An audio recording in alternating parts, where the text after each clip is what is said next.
Who did they complain to?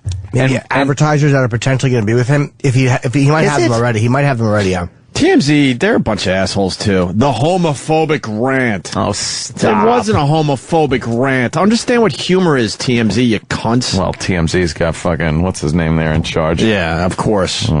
He sips on that straw every day, but you know what he really wants to be fucking sipping on. Well, crazy straw. And that's fine if that's what he wants to do. Trust me, it's fine. Whatever.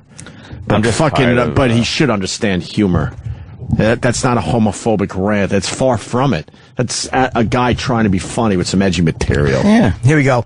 The Gay and Lesbian Alliance Against Defamation is reaching out to its allies in the entertainment industry to pull him from the air, telling TMZ this gross intolerance that Adam tries to pass off as comedy should not have a place on our airwaves. On our airwaves? It's a podcast. It's a podcast, you idiots. You the internet. Stupid fucks from GLAAD. The internet isn't yours, you fucking assholes. Not yet, anyway. I'm sure we're heading that way eventually. God, I'm disgusted. They just used the words like our airwaves. A podcast is not going out over the airwaves. It's being downloaded, you dumbbells. Yeah. Stop using 1950s phraseology. Yes. It's not what it is. It's not the public airwaves. They're not your airwaves. It's a requested, downloaded piece of material. Yeah, I bet this dumb fuck that wrote that thought he was still on regular standard fucking radio and said that. I bet that dumb fuck that wrote that statement thinks the Adam Carolla show is on a station that broadcasts over the air and had no clue it's on a podcast. And isn't comedy, you got to ask Jimmy this, you know, you talk about stuff that makes you feel uncomfortable, right? And then you kind of make it funny. That's a part of comedy anyway. I told you I heard his phrase so well by a guy who was driving me to the Tonight Show. I think he's Australian, and we were just talking about comedy and what's wrong with people apologizing. And I forget what was in the news that week. And he said it.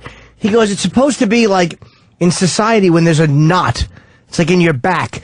You don't avoid it during a massage. You take your knuckle and you dig it into the knot. And he goes, that's what comedians are supposed to do with these things in society. Yeah. And it was such a great way to phrase it, because that is kind of what we should do.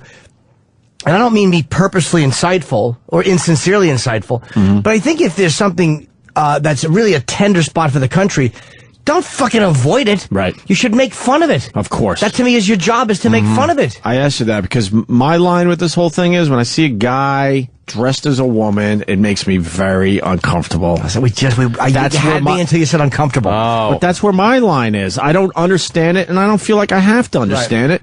And, we do the type of show, of course we want to make fun of that and make some fucking jokes. And it's like anything else. There are some guys that can pull it off, and you look and go like, all right, look, that guy decided he wants to look like a chick. Yes. And he's pulling it off. I still know it's a guy, but then you're speaking my language. But you can't won Jimmy help over. but laugh your fucking ass off when you see a guy that I would normally have seen on a job site as a fucking steam fitter pops a wig on and a skirt and puts makeup on and starts like strutting around. It makes me laugh.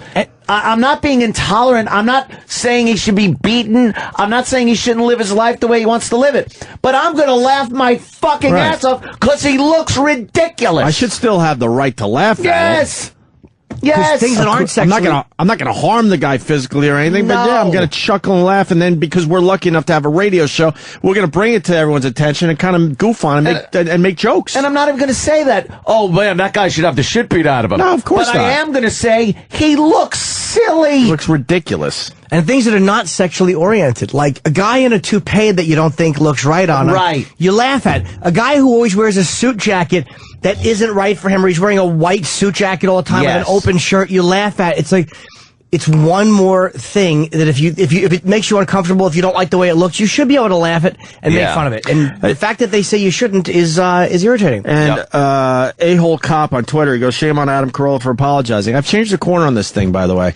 We used to be like, just don't apologize, but unfortunately you have no fucking choice. Snowballs. If you want to continue doing what you love doing. In his case, he loves podcasting, right? Unfortunately, I don't agree with that anymore. I understand when these guys do apologize, but I love the fact that that you could hear that it's half-hearted. Give the insincere apology. It's a fake apology, all that shit. I love it. And we've made this statement many times over the years. If you ever do hear us apologize for something, we absolutely don't mean it. Were you sorry for homeless Charlie? No. Not at all. Not in the least. Let's play. Are we allowed to at least play the apology? Yeah, where's our apology? You can hear how fucking pissed off we are. How can we not play the audio here? Ugh. But to be forced to apologize and being threatened, like, look, we're going to fucking boycott and do all that, there's no place for that. No. There's no fucking place for that. You're just going to make people bitter.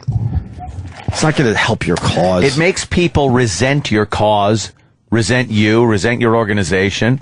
That's what it is. When I read shit about GLAAD and them forcing people through mob tactics, like what the fucking mafia does to people to do their bidding, it doesn't garner sympathy from me or from a lot of other people. I think it garners sympathy from most people probably in the gay community because they look at that like, like I look at the NRA. Right. But,